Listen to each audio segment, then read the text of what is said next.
From the National Association of Social Workers, I'm your host, Aaliyah Wright, and this is Social Work Talks. In today's episode, we're going to talk about how to survive codependency, love addiction, and toxic relationships with social worker and licensed psychotherapist and certified recovery coach, Sherry Gaba, LCSW, who is also an NASW member. Through her practice, Gaba has helped thousands of people with codependency, as well as those struggling with depression, anxiety, trauma, single parenting, and divorce. Author of Love Smack, How to Stop the Cycle of Relationship Addiction and Codependency to Find Love, Everlasting Love, and Wake Up Recovery for Toxic Relationships, Codependency, and Love Addiction, she has also shared her expert advice on Dr. Drew Pinsky's Celebrity Rehab Show on VH1 and VH1's Sober House, CNN, Inside Edition, Showbiz Tonight, Access Live, and numerous other programs. Welcome, Sherry. Oh, thank you for having me. It's such an honor to be on a social work podcast. I'm a therapist, an author, and an online influencer. And I always forget, oh my God, I'm a social worker. I'm a social worker. So this is great. I love it. I mean, I went to school a long time ago, so that's why I don't always think of social work. So this is great. Thank you. Well, we are glad to have you on our show, our first show of the new year. So tell us first about why you became a social worker, what you do, and how you came to become an expert in this area of treatment. So I went back to school 20 plus years ago. I was a single mom, and my initial dream was to help other single moms, be a court mediator. And it sort of morphed into other things. I ended up working in hospice, and then eventually I worked at a treatment center, and actually married an alcoholic, learned more about alcoholism from being, working at a treatment center and living with the disease of alcoholism. And I was just a certifiable codependent love addict. So it was really interesting how my career just kind of went from, hospice, addiction, and then suddenly I'm helping other people like myself that have gone through the chaos and drama of loving someone who's an addict. And also what I have found that a lot of people that deal in this population are also dealing with toxic relationships, because often when an addict or alcoholic is in their disease, it becomes a very toxic situation. Tell us, what does trauma have to do with attracting toxic relationships? So when you don't receive what you need as a child, your emotional growth is really stunted. And if you were neglected or abused or had parents that were emotionally or physically unavailable, you become little adults, you become parentified, and you don't have the capacity to really understand what's happening around you. So this really affects your adult relationships. Victims of trauma have really a false reality of themselves, and they don't even know who their real self is. So they don't even know who they are. So how can they know who they're picking? So they don't trust their emotions because they can't access what their true feelings are. So the reason being is if you're invisible as a child due to neglect or abuse or unavailable parenting, there's no one to acknowledge who you were. So you learn at a really early age, your feelings don't count and you don't feel validated, you feel invisible. And then you start to focus on everything around you rather than your own needs. So that is really at the foundation of discovering who you really are, is understanding what your needs are. So you become really vulnerable to predators. You become vulnerable to meeting people that might be addicts, alcoholics, narcissists, people that are toxic. Early trauma carries a profound sense of shame. And shame is really rooted in our childhood programming with this very dysfunctional and faulty belief system. So there are many types of childhood trauma I could talk about. There's covert, overt, passive-aggressive, invisible, apparent, or innocuous. But if the feelings aren't heard and you feel invisible, you really don't have this sense of self. And let's say your parents were alcoholics and they abandoned you. Well, suddenly you're picking alcoholics. We kind of repeat what we know. Or they were emotionally or physically unavailable. So then you start picking unavailable partners. Difficult adult relationships can develop if you felt invisible and your home was not predictable. If you grew up in a home that was really healthy and there was nurturing and there was validation and acknowledgement, you trust your outer world. You know what your feelings are. You know your internal world, and your internal world matches your outer world. Your feelings, thoughts, and your wants and needs are validated. So it's much easier to pick someone that's going to be, accessible, available, not someone maybe who's avoidant. You learn to trust your reality on the inside. which is really made up of your own thoughts, your own unique needs and desires. And then as an adult, you'll track those people, places, and things. Your life will match what you know to be true. You'll know if someone's abusive, you'll know if someone's emotionally unavailable, and you'll ward off those individuals because you know that's not healthy for you. But like I said, if you came from a home that was you were abused or shamed or felt invisible, were not validated or criticized, you distrust your inner reality. And then you're going to end up being, out there in the ethers, picking whatever because you don't even know. Trauma survivors show up in the world in two ways. They either shut down and act as if they have no needs, or they're overly emotional, critical, and judgmental and try to control everything around them. And that is the essence of codependency. Can you give folks 3 signs they may be in a toxic relationship and explain how to recognize those signs? Sure. So there's a lot of ruminating and obsessing. Unhealthy relationships are characterized by constantly worrying about your partner, obsessing about them. You're just totally, just like the addict or alcoholic is obsessed with the drink or the drug, you're obsessed with them. So it's a toxic sign if you or your partner are, altering your life habits and needs and wants to be with the other person. You're just changing everything for that person. When you give up all this to be with the other person, they become the single most important thing in your life. And this can lead to one of the signs of a toxic relationship, obsessing about every little detail for fear you might lose them. You'll do anything to hold on to them because you really are so afraid of rejection or abandonment. If you're in a toxic relationship, you notice subtle changes in their texts and you can't stop ruminating about what it could mean. A normal person just doesn't think that deeply into that. They just feel like they're in a healthy relationship. There's trust. In a toxic one, there is no trust. You want to spend every minute with them. You obsess about them. You obsess about spending time with them. And you twist your personality and values to please the other person, making them the center of your universe and the things that you ruminate daily about. You walk on eggshells. After so many fights that are draining and exhausted, all you want is some peace and getting along, but there is none when you're with a toxic person. So this causes you to be mindful of every single move you make.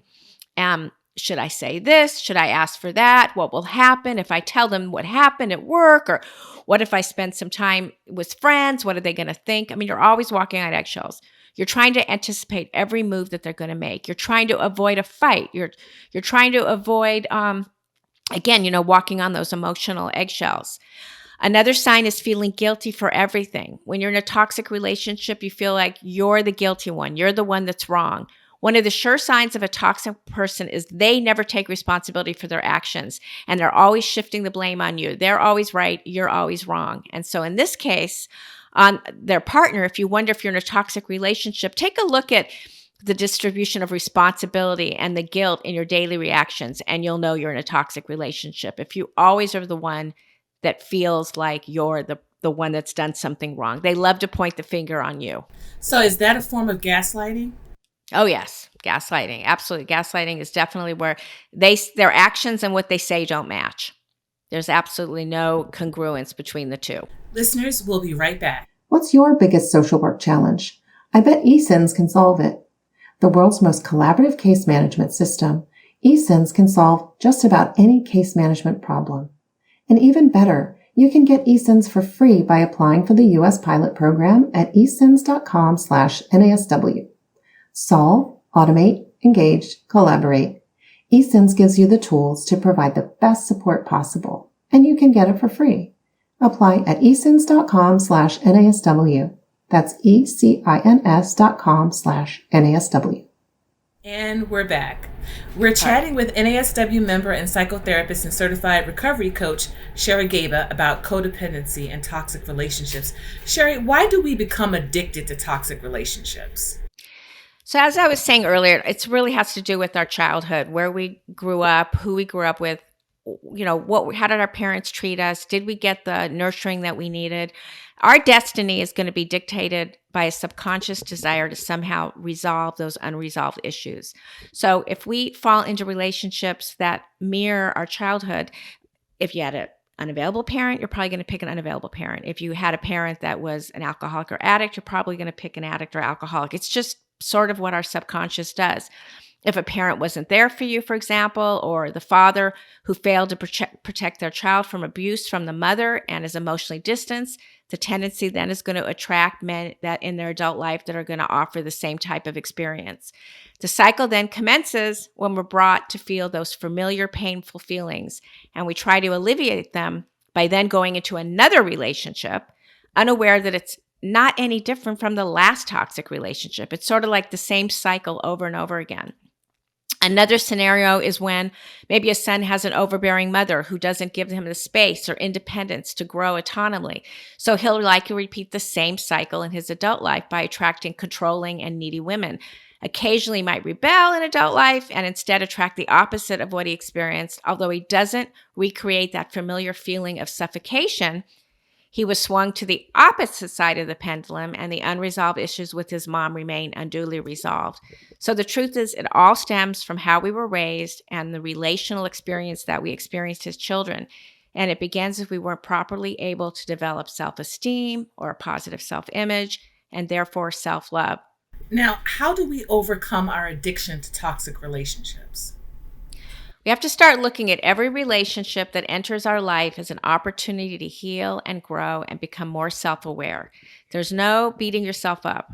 You have to focus on how can I grow from this experience? Our focus has to shift from the outside in. Every relationship is manifested into our lives to mirror the relationship that we have with ourselves. So if we love ourselves, we're going to find a loving partner. If we're attracting toxic relationships or continuing our nurturing our addiction to them, it's because first and foremost, we have a toxic relationship with ourselves, one we might just be addicted to. So investigate the roots of this internal addiction to your toxic self, the dark side, the shadow side, and be aware that healing an addictive toxic relationship with ourselves doesn't happen overnight. Accept and welcome the process, a constant work in progress, of uncovering and resolving the toxic childhood experience and conditioning that you might have grown up with. And just start building a connection with your healthy self, your spiritual self, your essence, the light of who you are. At the beginning, this will be more of a cognitive unlearning and relearning relationship and effort, but it'll become more emotional as time goes on, sometimes more spiritual too. So find the light in you and then just love it madly. How? Start with positive thinking and words, and then further down the line, add visualizations so you can feel that love in your emotions and body, as well as thinking it in your mind. It's just really important to have a connection with yourself. If you're someone that has severe trauma that you grew up with, you really want to find a trauma therapist, someone that works in the field of trauma, not just talk therapy. Wow. So how do you manage working with someone who is in a toxic relationship? So the best way, and that's a great lead way to what I was going to get into, is the best way to work with someone who has been in a toxic relationship is trauma therapy. Like I said, not just talk therapy. I do somatic experiencing work, is where we get in our body and we sort of release all that toxic energy that we have in our bodies. It definitely starts within our bodies. Some therapists use tapping. I do that as well, or social workers. Some social workers are certified in EMDR. A really new sort of theory is polyvagal theory, where we sort of begin to understand the different autonomic systems, our sympathetic system, our dorsal vagal system. When you're in a toxic relationship, you're addicted to the peptides it creates, which puts you in a very high sympathetic nervous system. So the idea is to recognize, oh, there I am again. I'm in that high sympathetic nervous system. And the idea is to calm down again and then move into your ventral vagal system, which is the calming place. Also, really taking a look at your attachment styles. Most likely, if someone is a love addict or a codependent who's attracting addicts, attracting narcissists, you probably have a very anxious attachment style. Who wouldn't if you grew up with parents that were unavailable? So really teaching clients to move away from their anxious attachment style to a secure attachment style. And then start picking partners that have a secure attachment. You don't want to look for someone who's avoidant or someone who has a disorganized, where they're sort of like, come here, go away, come here, go away. So you want to find someone that has a secure attachment. So I tell my clients to read everything they can about narcissistic abuse, Join a support group. There's all kinds of Facebook groups, tons of Instagram information. I have a Instagram feed called @codependency_curious, and they can learn all about codependency and toxic relationships. Briefly, I want to ask you one follow-up question. What exactly is EMDR? Okay, all right. Eye movement desensitization and reprocessing. Okay. So that's what EMDR stands for. So it's just a different modality therapists use to help, with trauma. I understand it's very, very effective. And so, Sherry, we would like to ask you as well, is there anything else you think our listeners should know about this topic? Most importantly, just don't beat yourself up. If you're listening to this, that's the first step, is awareness, understanding, wow, am I in a toxic relationship? Am I a love addict? Am I a codependent? How did I get here? How can I gain the support that I need? How can I, work with a great trauma psychotherapist or social worker that can help me move through the fight-flight response, which is often what trauma is. If you've had multiple relationships that haven't worked out, again, don't beat yourself up. You didn't wake up one day and say, oh, I want to be divorced multiple times, or I want to go through this many times. It's because you're responding to what you know. And so now it's learning to unlearn what you learned at a young age. Great. Sherry, thank you so much for joining us. And definitely take a look at the show notes for different things that I'm offering. I have a free quiz that you can take, a free ebook. My book, Love Smacked, is available on Amazon. And I have my own support group called Wake Up Recovery. And I think all of that is in the show notes. Yes. Listeners, you can find details about the resources we've discussed, like Sherry said, in our show notes on our website. Thank you so much for joining us. You have been listening to NASW Social Work Talks, a production of the National Association of Social Workers. We encourage you to visit NASW's website for more information about our efforts to enhance the professional growth and development of our members, to create and maintain professional standards, and to advance sound social policies. You can learn more at www.socialworkers.org. And don't forget to subscribe to NASW Social Work Talks wherever you get your podcasts. Thanks again for joining us. We look forward to seeing you next episode.